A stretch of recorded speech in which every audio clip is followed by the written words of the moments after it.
রাজধানীর মুগদা এলাকায় যাত্রীবাহী বাসে অগ্নিসংযোগের নির্দেশদাতা ও তার সহযোগীকে গ্রেফতার করেছে ঢাকা মেট্রোপলিটন পুলিশের counter terrorism and transnational crime বিভাগের একটি টিম। গ্রেফতারকৃতরা হচ্ছে মোহাম্মদ আমির হোসেন রকি ও মোহাম্মদ সাকিব ওরফে আরোহান। গতকাল রোববার কেরানীগঞ্জের ঢাকা কেন্দ্রীয় জেলগেট এলাকায় অভিযান চালিয়ে তাদেরকে গ্রেফতার করা হয়।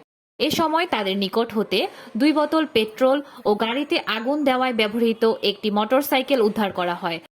আজ সোমবার দুপুরে ডিএমপি মিডিয়া সেন্টারে প্রেস ব্রিফিংয়ে এ বিষয়ে বিস্তারিত জানান ডিএমপির অতিরিক্ত police commissioner Mohammad Asaduzzaman BPM বার।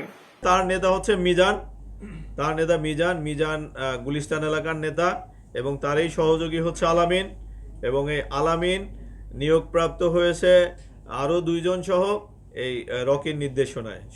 সবাই দলীয় কর্মী এবং সর্বোচ্চ প্রণোদনা দিয়েই তাদেরকে এইভাবে উদ্বুদ্ধ করা হয় যে তাদের কোনো ধরনের সমস্যা হবে না।